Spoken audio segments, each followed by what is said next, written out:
Welcome to West Coast Focus, sponsored by Access Monterey Peninsula. I'm your host, Steve Zmak, and today's show is all about Jerry Uelsmann's influence and post-visualization. Pre-visualization is when you have a good idea of what your final print is going to look like while you're out taking the shot. Post-visualization is what you do in the darkroom and in post-process that you likely didn't think of until then.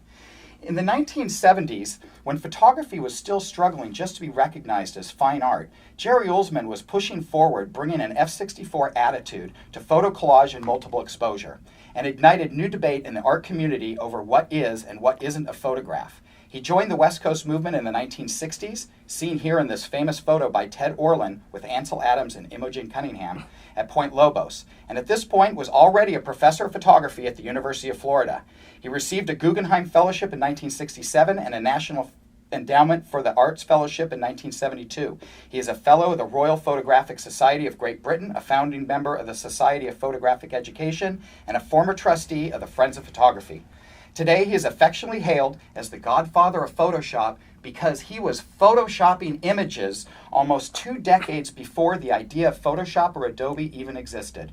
He uniquely uses multiple enlargers in a variety of masks to combine several photos and applies dodging and burning as illustrative tools to create surreal black and white dreamscape imagery. The debate continues in the art community today of where the line that is more like an expanse is drawn between a documentary photograph and a conceptual illustration. Our 3 guests today are not only exceptional photographers, but masters of photo collage, montage, compositing, manipulation, and illustration, all in the spirit of Jerry Uelsmann. Our first guest just premiered his documentary film, Jerry Uelsmann, Post-Visualization and the Creative Process, right before this show here on AMP2, and it will continue to air on AMP and AMP2 several times throughout the next month, and we'll be talking more about that. He graduated from Brooks Institute of Photography in 1980 and launched his own full-service commercial studio in Carmel Valley in 1989. He's traveled to 36 countries on nearly every continent with his camera and just added Cuba to his list. He has published and exhibited numerous fine art portfolios, magazine features, books, and calendars of his travel photography, and his online stock photo library is over 25,000 images. He's been the official photographer of the Monterey Jazz Festival since 2007 and is working on a new book, High Adventures in the Himalaya. He was a guest on episode 3 of West Coast Focus. It's great to welcome back Craig Lovell. Well, thank you so much for having me. Our next guest travels the world photographing rare breeds of horses. She recently returned from a trip to India capturing Marari horses, went to France last year to photograph its indigenous breeds, and is headed to Portugal in a couple weeks to shoot Lusitanos. She holds a bachelor's degree in fine art from the California College of Arts. She is a member of the Image Makers of Monterey and is affiliated with the Alexander Gallery in Nevada City, California, and Lawler House Gallery in Susan, California. She had a portfolio selected for the inaugural Lensworks Scene in Sixes book last year and recently gave a talk at the Monterey Museum of Art about her influences, style, and techniques for her photo montages. She exhibits regularly in solo and group shows around the state and, in fact, just opened a show last week in Woodward. It is an honor to have Mary Ayu here. Thank you, Mary. Steve. It's a pleasure. Our next guest started music lessons at age 5, followed by painting a few years later. But it wasn't until 2006 that he turned to photography as a form of artistic expression. His work began earning recognition in 2008, and his photos are regularly juried into exhibits at the Center for Photographic Art in Carmel, Museum of Monterey, Alvarado Gallery, and Cherry Center for the Arts. He received a Spotlight Award from Color Magazine in 2011 and from Black and White Magazine in 2012. He was awarded first place for fine art at the 4th Annual International Color Awards, first place from the United Kingdom's Professional Photographer magazine in 2013, and was on the cover of the March-April 2016 issue of Shadow and Light magazine. He's an image maker of Monterey, just like the rest of us. It is a privilege to have Eduardo Fuji here. Thank you, Steve. It's good to be here. So, what is it that about straight photography that's not satisfying enough for us that we have to break the bounds of reality and integrate the look of other art mediums into our photography? Eduardo, why don't you start us off? Well, I think that it's a way for us to give some of ourselves to the photo. It's not like the photo is limiting. It's just that we have this need to express ourselves artistically. So it's a way for us to add something to the image that will hopefully be interpreted by viewers as some part of ourselves. Mm-hmm. Mary, what do you think? Well, when I'm photographing the horses, watching them run at liberty, which is running free, it's an emotional thing for me, and so the software helps me to take the viewer out of where there's fences and maybe parking lots, and that way I can put them in backgrounds that I choose. Mm-hmm. Mm-hmm. Craig? Well, I just think that the straight image could be expanded into something greater, and I think Jerry Uelsmann was the one that sort of broke the barrier for us when he started doing that. It was actually sort of rejected. At that time it was black and white, just a straight photograph. And so he sort of opened up the barriers where you can do anything with photography and made it acceptable to all of us. For my own personal view, I'm now combining images of figure studies with some of my travel images, and I use my library as sort of a research tool. I come up with an idea for the background or what I want on the body, and then because it's all keyworded, which took a tremendous amount of time, I'm able to find all these images, and then I put them all together in a bucket, and then I start experimenting. I like the freedom that painting and drawing affords you to just pull it right out of your imagination, out onto the page, out onto the paper, unrestricted, where in photography you're photographing real things, but then you have to combine them in certain ways to fulfill what you're seeing in your imagination, or add other, atmospheric effects or texture to it, some sort of mood to it to convey and go beyond that. Would you agree with that? Yeah, definitely.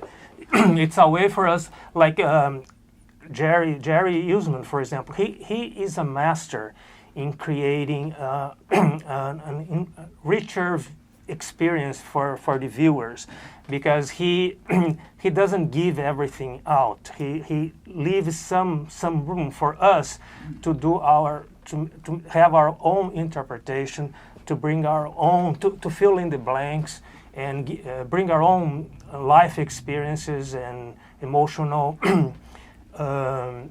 reaction to it. So there is something for us to do. We are not just passive viewers to the image. So he teaches us how to engage the viewer. That's very true, and when I interviewed him for my film recently, numerous times he would say, "The viewer completes the image."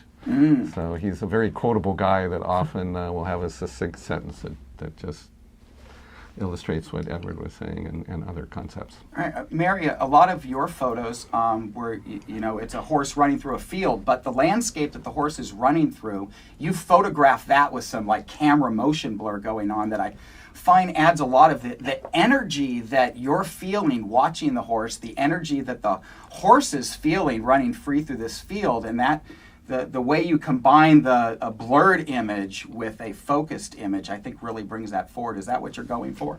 Yes, I think my work has a different calling than, say, Jerry's. I don't think there's a lot to figure out. It's more an emotional, you want to be there, and if you're a horse lover, you totally understand it.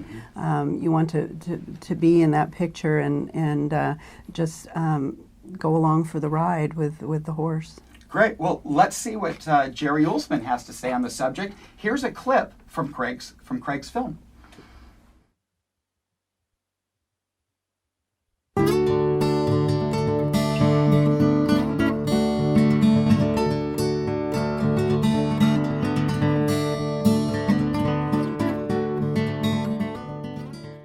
If I had to define photography, photography is simply light remembering itself. I mean, that's pure and simple, covers all the bases, and you have all kinds of options. And the negative is a photographic phenomena. There are people in the past, Wynn Bullock and Frederick Sommer, that have made prints where the print is negative. And it's just another aesthetic option. And if you have a figure in an image, both positive and the negative tends to be more representative of sort of a psychological self, that there's the facade that we have, but then that inner reality. And I'm basically printing through a print, which I didn't try for years, because when I studied photography, if they showed work that involved a paper negative, it was 19th century and it was very impressionistic. But if you have resin-coated paper and you have a dry print, and if you have a vacuum easel, tight contact, you can indeed reverse an image so that it's negative. But all of these things are just, it's a matter of, at one point, you're sort of building a vocabulary as you're using it. So to understand the techniques is one thing, but to find a way in which they work with an image is the other. And the analogy I would make, you could memorize the dictionary, but you're not going to say profound things. Hello. So, but you have to have these tools, whether you're working digitally or analog as I do, that prevent visual options for you, and then you have to begin to have some personal rapport with why you would want to employ those options. And the bottom line for me is, if when someone looks at my work, and photographers tend to do this, they're more guilty of this than normal people, if their first response is like, how did he do it? I feel I've failed. And so in terms of the creative process, there must be a lot of tolerance for self-doubt and uncertainty, because that's part of it. Because as long as you're comfortable with whatever you're doing, you've done that before. And so many people, it's the cliche image that's the first thing you think of. You see the sunset and boy, I got it. And where do you go from there? I've gone to Yosemite 20 times at least, and the first few times, everywhere I looked, I saw Ansel's photographs, and it's so picturesque. These mounts are calling down, take my picture, that sort of thing. And I really had to go through a phase where I took those pictures knowing that I wasn't going to pretend to be Ansel. I have to realize that, Ansel had licked that biscuit before me, as we would say in the South here. But at the same time, by going through that process, it freed me up to be able to photograph in Yosemite and find subject matter that I could employ to create my own personal view, of what my experience is. I've said this many times, the world exists in us as much as it does around us. And you can think of very simple analogies. If someone who's a lumber person sees a forest, they can think in terms of how many houses you can build. If an ecologist sees it, or if someone who they have different attitudes based on, their response is affected by their attitudes toward that subject matter.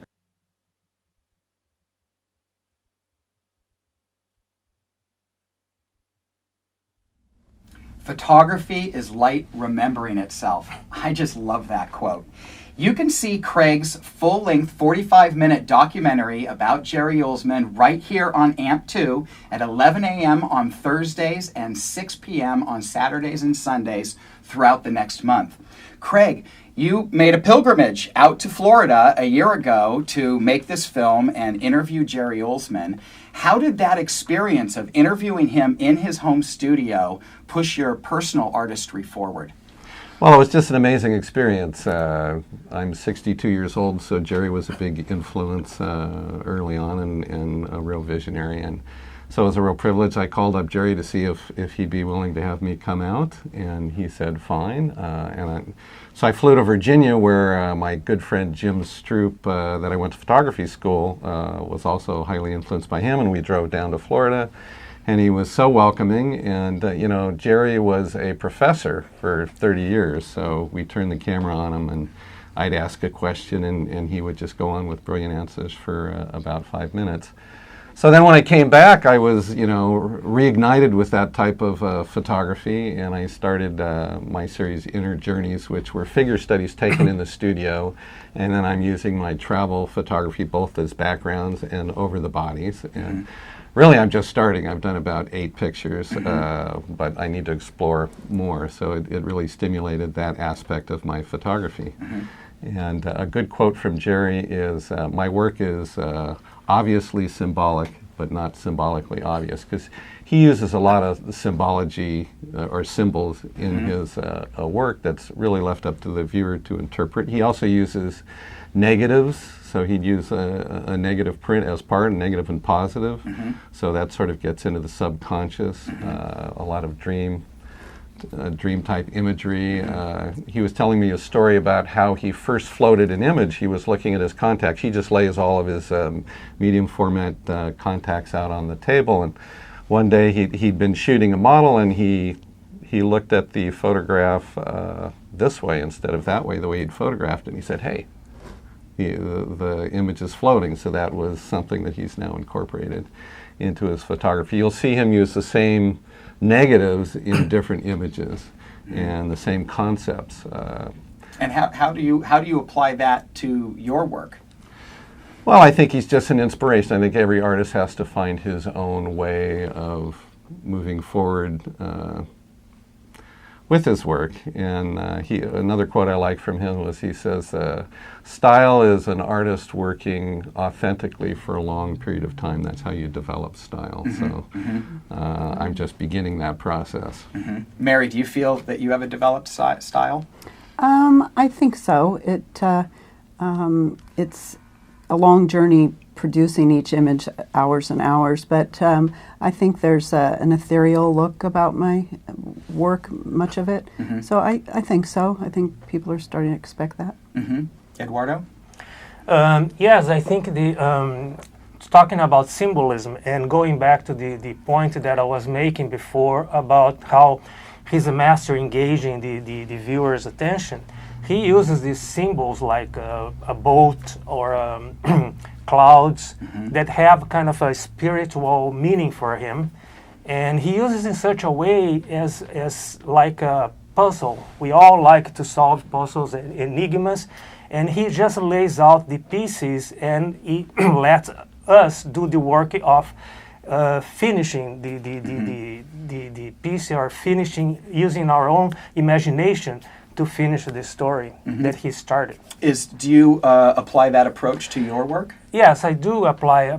I'm trying to create a style. Actually, I wouldn't say that I have found my style. I think I'm still searching for it, and and I think might take a while for me to actually find it.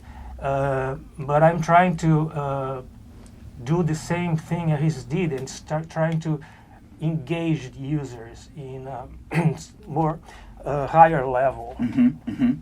And you've played with adding typography in there, and is that and not so much that you can read it, but it's just like an artistic element in there, an illustrative element. But is there something hidden in the type that you're communicating? No, there's nothing hidden. Maybe that becomes intriguing for viewers. They might try to find a hidden meaning for it, and I'm sorry to disappoint, but there's no hidden meaning there. Mary, horses, and horses. Are there other themes and metaphors that are addressed in your imagery? No, I don't. I don't think so. I don't. I produce work that I want to hang on my own walls, and so I'm not looking for a big story in there. I think the horse speaks for itself, but getting the distractions out of the picture and putting it into something. No, I don't think so. Other than the horse is very majestic and has been that way in history for a long time. Powerful, majestic. Animal. Do you start with the photo of the horse? You've shot a horse, several shots. You look at the proof sheet. You pull out your favorite one, and then you start to looking for other imagery you can use to frame that horse. It's kind of a play back. Sometimes there will be a background that with the backgrounds I look for. excuse me. Paths or openings where the horses can go, and but then with the horses themselves, it's all about the movement and the face. So I may have a great shot of that, and then the landscape. But lighting is, the way the light is on the horse may not fit with the landscape that I have in there. But it's all in camera, like you said, the blur. I don't do that in Photoshop. And some people think maybe I'm more of a digital artist, but I don't look at myself as that because it's all photographs, and I don't blur and things like that outside, or paint on the images with paint brushes on the computer. Craig, what themes and metaphors are we seeing in your work? Well, I've been a travel photographer for a long time, and I've done a lot of traveling in Buddhist realms. So I'm trying to add some sort of spirituality and inner journey with these images. I'm just started experimenting and around, but it's sort of like tattooing the bodies with something that might be an inner feeling for the person, and then adding backgrounds. Jerry always says, how do you know you've gone too far unless you go too far? So I'm trying to push the boundaries beyond. And sometimes you make mistakes. You have to be willing to make those mistakes and then go, that's not right. And so you have to be kind of brave and face your fears visually, because it's real easy to go back to this was a good shot that I did. I know this technique. That's what I've done before. But to grow as an artist, you have to keep pushing yourself. And I think all of us go through plateaus, and then it's the exciting times is when you try something different. You push yourself a little bit farther, and you have that aha moment, and maybe you've come up with something great. And then you share it with other people. It's also very important to get other people's input. So you're doing some new things, and I really like this, but someone else looks at it and that looks a little contrived or whatever, and so there's this process. Ultimately it comes from you, but you're sharing it with others, and it's good to get other people's opinions of your work as well. I'm often surprised. I go in to make an image and with a very specific goal in mind of this is what people are going to see, and then I'll show it around, and the viewers will start pointing out to me. It's like, oh, that's really cool how the face. There's a face up there. Oh yeah, that's intentional. Yeah, Jerry was talking about one image where he showed it to a woman, and she was seeing all sorts of things in the image that he didn't directly intend, but he's put all these elements together, and then they're finding things. Probably like with Eduardo's type, there's probably people that are finding words in there, and that has meaning to them. So maybe you didn't put those in intentionally, but it has that effect because the viewer completes the image. Right, it's almost a snowball of interpretation. It just gets bigger and bigger the more viewers that have it and see more and more things in it. Okay, well, it's time to see some great photography from our guests. We have queued up slideshows from Craig Lovell and Mary Ayu, set to the guitar stylings of Pacific Grove's own Bill Specht. Enjoy, and we'll see you back here in a few minutes.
Welcome back to our discussion on Jerry Uelsmann's influence and post-visualization.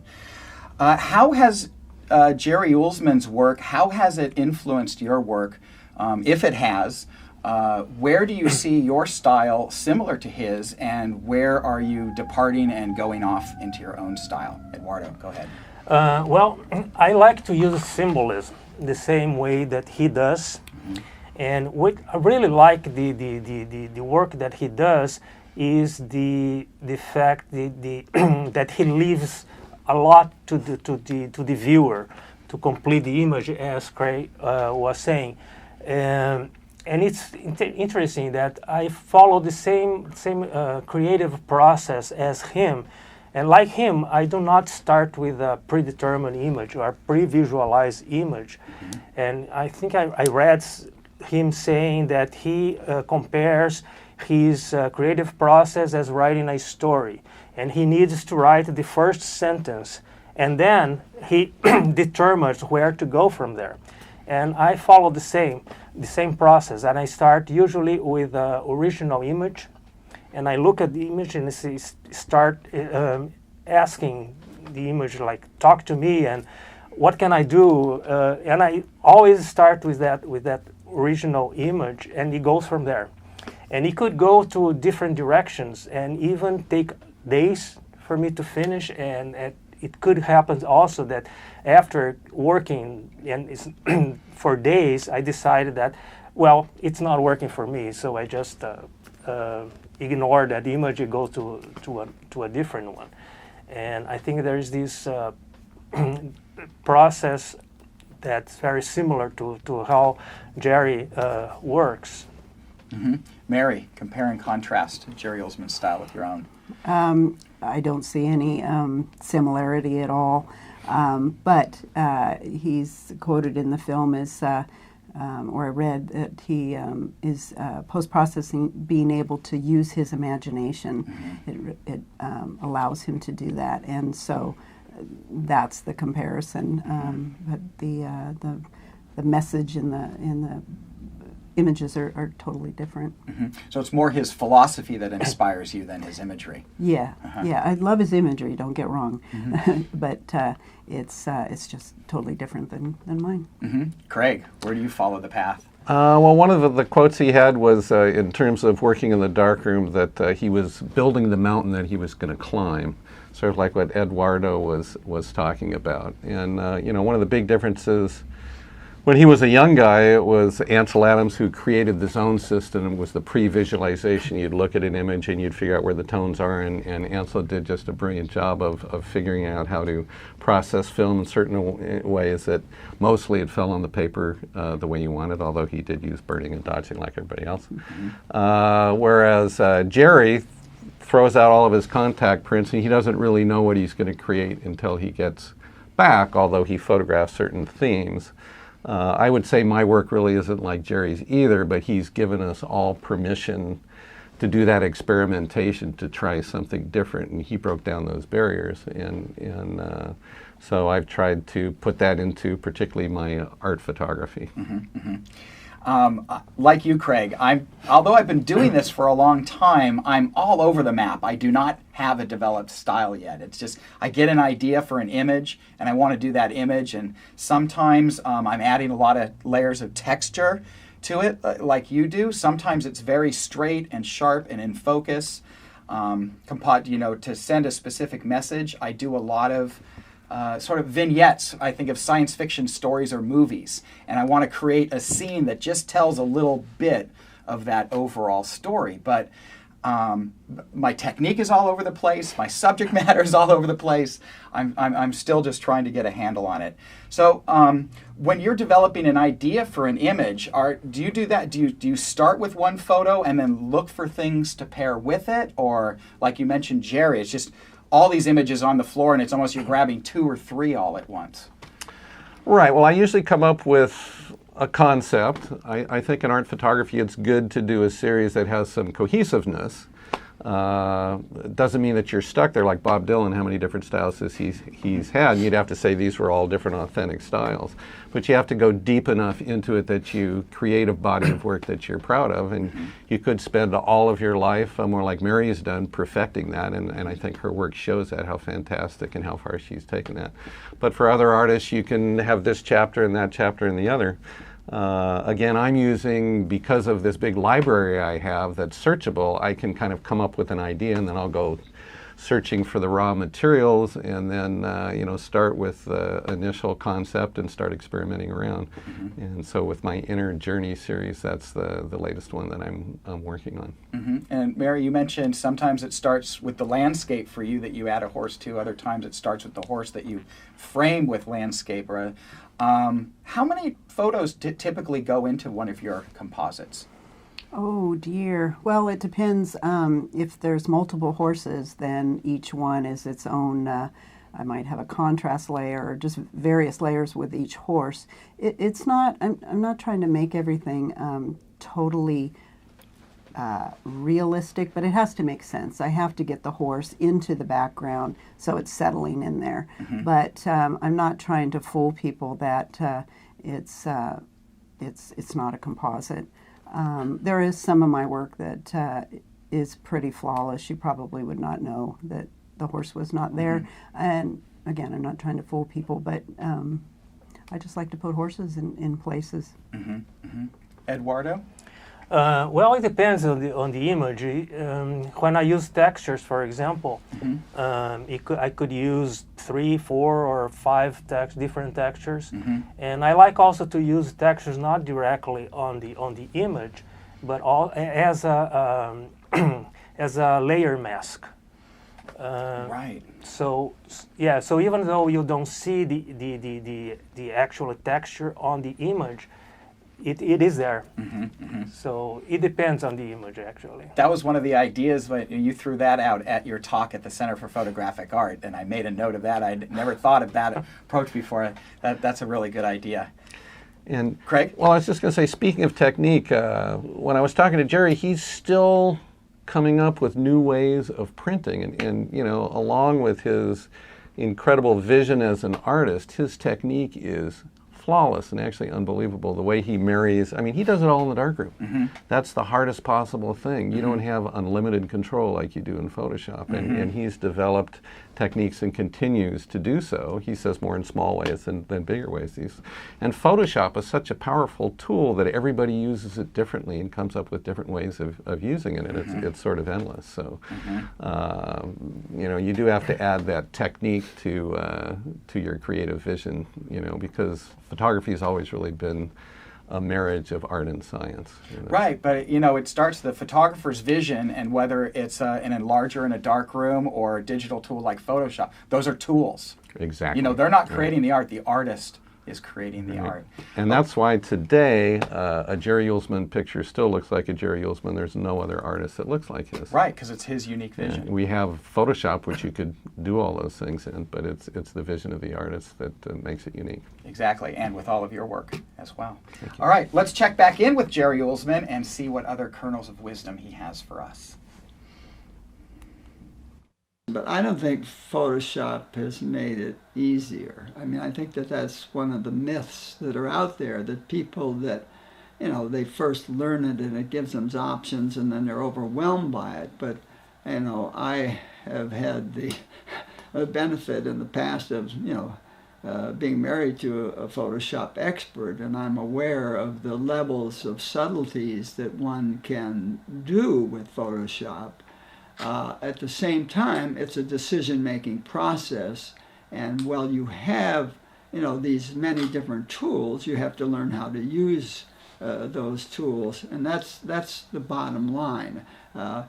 People tend to think it's easier, but it's the bottom line is coming up with an image that relates somehow, and that is what the real challenge is. Whether you do it by a pencil on paper, or do it in front of a computer, or using Photoshop, or do it in the darkroom, whatever form you use, it's still the end result is coming up with something that resonates with you as the image maker.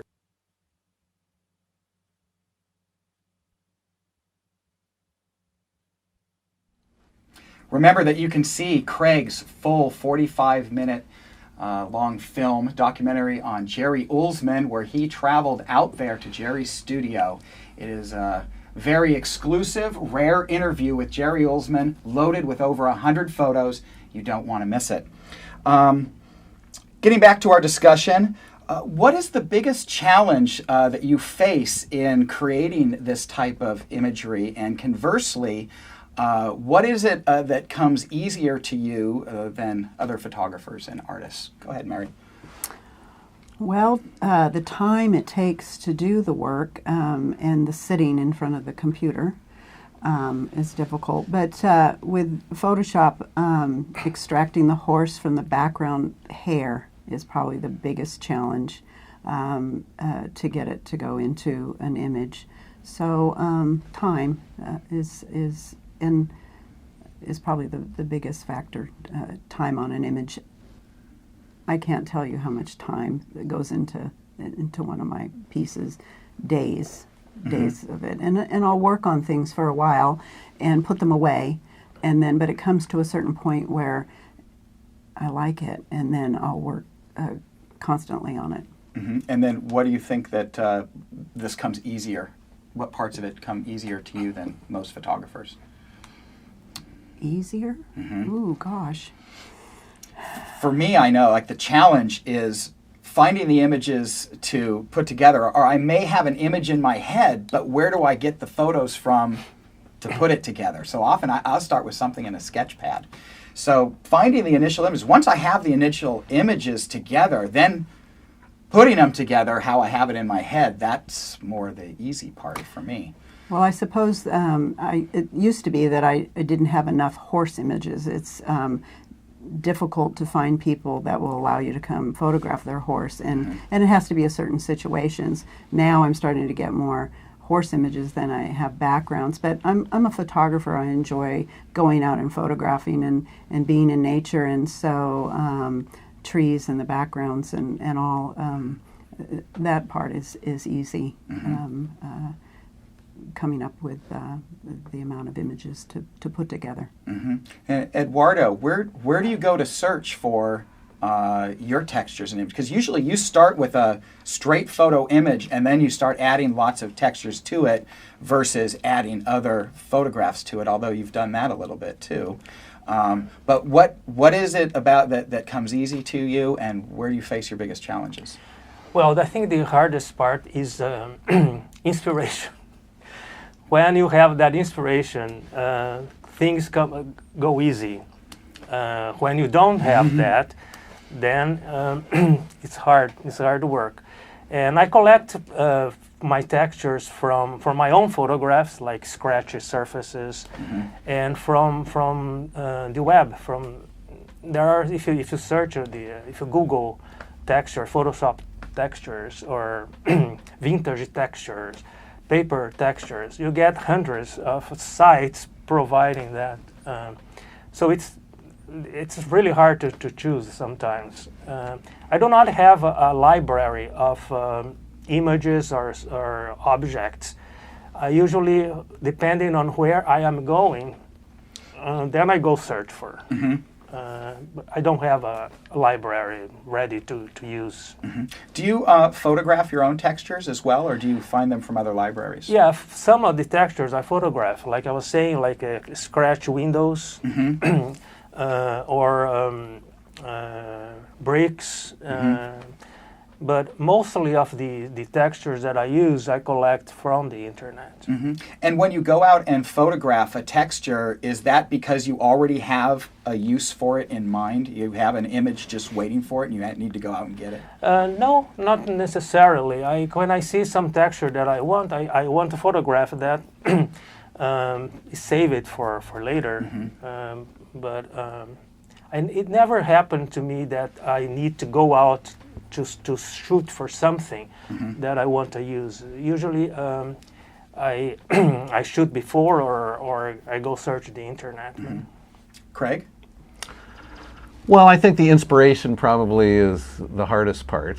I use my travel experiences to inspire me, where you can observe and see what's going on. Sometimes that gives me ideas. And then once you've got the idea, usually there's great enthusiasm to move forward with that. So at this point, I'm sort of running out of the figures that I need. So I'll probably go back into the studio and do some figures, or maybe take them out in nature, try some different approaches to continue with the series that I'm working on now.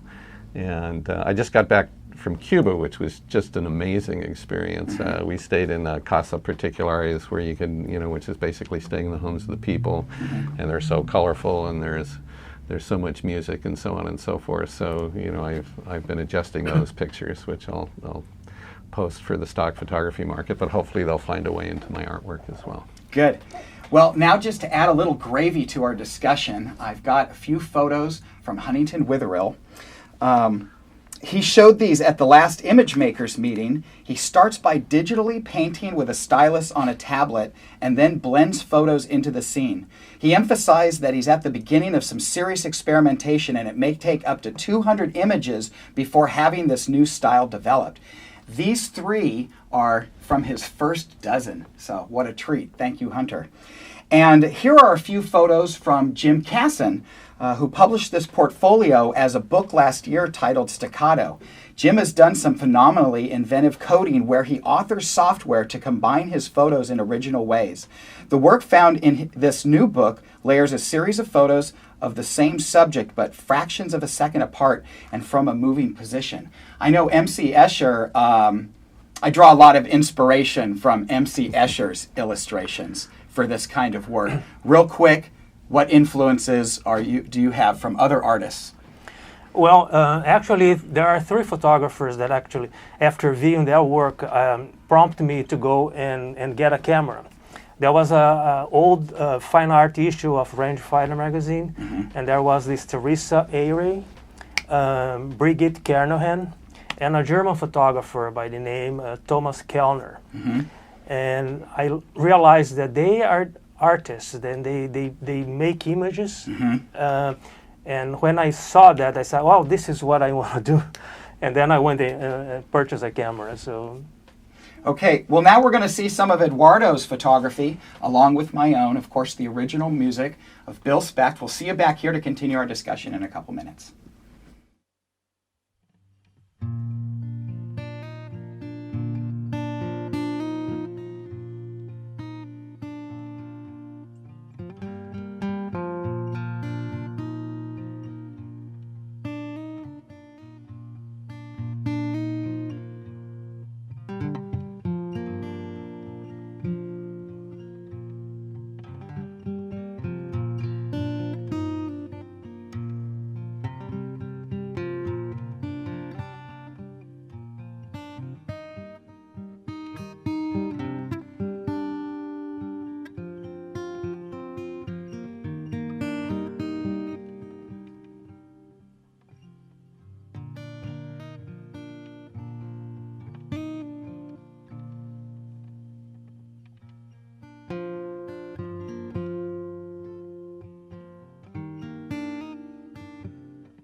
Welcome back to West Coast Focus and our discussion on Jerry Uelsmann's influences. And we were just talking about our own influences. Mary, who do you go to for inspiration? Well, some of the old timers, Win Bullock, I love that image of the little girl walking through the oak trees on this path and this wonderment. I mean, that's me there in that picture. And Paul Caponegro, his white deer. They're moving, blurry. And currently, I love Brigitta Karnkens. You mentioned her. She's just after beauty. There's no real message there other than harmony and beauty. And in today's world, I think it's nice to have something just to live with that brings you peace. There's so many others that it's hard to come up with others that influence me. David Hockney. I don't do that kind of work, but I love his Joiner series. The negative and positive space that he uses with that, and the flatness is just mind-boggling. Love it. Craig, who do you draw from? Well, when I was a young man, it was The Family of Man, which showed humanity in all of its various manifestations. And of course, that was a real journalistic approach. W. Eugene Smith was an influence. And of course, the West Coast School with the Westons. Win Bullock, I like the one where the little girl's in the clover, which I think I've spotted it on the Old Coast Road, at least I think I have. Pete Turner for his use of color. Irving Penn for just his incredible faces, and even into fashion, things like Scavullo, back in the day. So a lot of different influences, and of course, it continues. There's so many. I think there's more incredible photographers today than ever before. So it's really inspiring to see what's being done, and again, the explosion of technique and the freedom everybody has to experiment is bringing new things to photography all the time. Although there's still something classic about the black and white negative that I still don't think has quite been reproduced. Close, but not quite. And then you add Jerry, who's put those together in a way that no one else has done, and it's really something to see.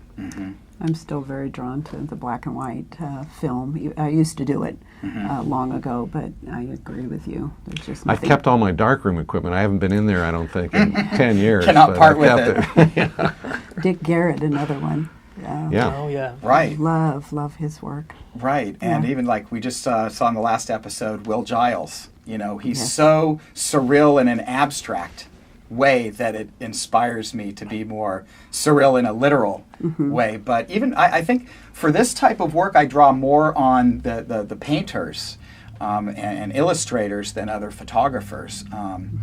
But Pat Watson, who taught digital art and design for 20 years at Cal State Monterey Bay, he's been doing some great stuff that has influenced me since early on. And more recently, Christine Holding, the administrator for the Facebook Monterey Photographers Group, she has her whole portrait style is done in bringing her subject into these natural settings and blending them into the forest floor or into a tree or something like that.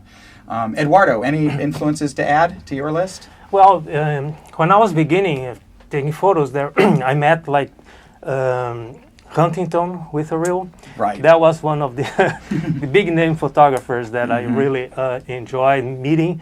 You also showed images by Jim Casson. Those are incredible. These staccato images are so creative. And there are Elizabeth Opalenik. I took a workshop with her. I also met Jane Oling. Incredible. Yeah, you're checking off all my favorite photographers. But the three of you, I mean, that's why I invited you to be on this show, because of how much you've influenced and inspire me as well. So what's next for you? What are you experimenting with now? What are you pushing boundaries of that you're not sure where it's going to end up? Craig?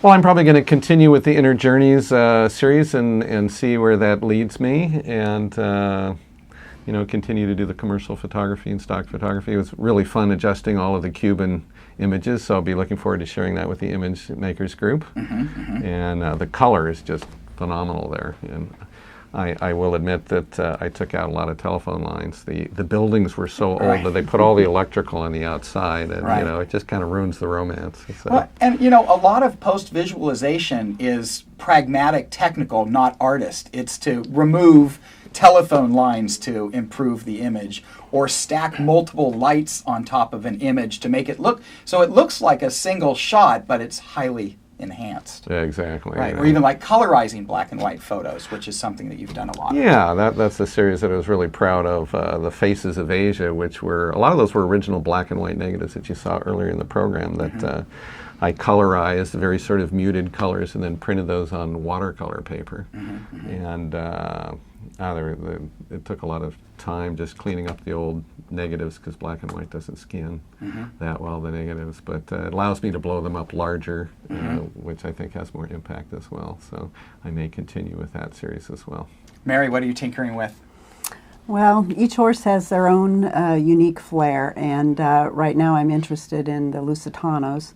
I'm going to Portugal next week to photograph some more of them. But I have a series I'm working on a bit called Dancers, and I truly believe when I'm watching them that they're dancing, and each one has their own unique flair. You release a horse that's been confined to a stall into a larger space to run free, and they're just dancing. So I'm concentrating on the movements and working with the series on that. Beautiful. Eduardo, what can we see next from you? Well, actually, I'm trying to incorporate humans or people in my photographs, because I usually don't shoot that kind of a photograph, and I think it has a intriguing, and I think that's a new path for me to go.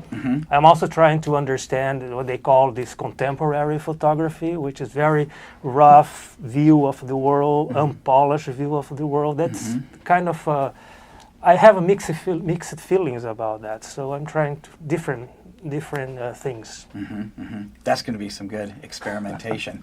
I know with me, I've been out, sort of a different approach than what we've been talking about today is now I've been going out and shooting photos that I know are going to be used for a composite. They are not standalone photos. I just know I want to take these people off the beach playing in the water. I want to take this workman off of a ladder, or keep the workman on the ladder, cut that out and do something weird with that. And so I've just been collecting subject matter to hopefully stimulate some ideas. Okay, well, it's time to see our last clip from Craig Lovell's film, Jerry Uelsmann, Post-Visualization and the Creative Process. Then we'll come back here to wrap up the show. When I was lecturing in Boston in 1982, I showed an image that was just in a museum where a wave was breaking in a box, a display that hadn't been put up yet in front of the, I can show you the print. But in any case, I said at the time, I wish Miner had been alive to see this. I thought he would have liked this image. It was very Zen-like, and he was into this Eastern thought and religion, belief systems. And the next side I showed was this lone boat with just infinite water behind it. After my talk, a man came up to me and said he was at Miner's bedside in the hospital when he died. And his last spoken words were, "There's a small boat waiting for me." And then he went into unconsciousness and never, regained it again. And so when I came back to Gainesville, that's when I made this other image with the boat and the sky behind it with this sort of cloud sphere occurring there. And then I read up on the death experience many people have that have been clinically dead, experience a tunnel of light. But the boat, every belief system usually involves a body of water that has to be crossed. I mean, that's an open-ended symbol that people relate to the River Jordan. You have it. And so, but for me, it's not attached to any particular belief system. I just see the boat as a metaphor for a spiritual journey. And so from 1982 on, I have many images, like the Voyager image, which I previously mentioned, that involve a boat in some form.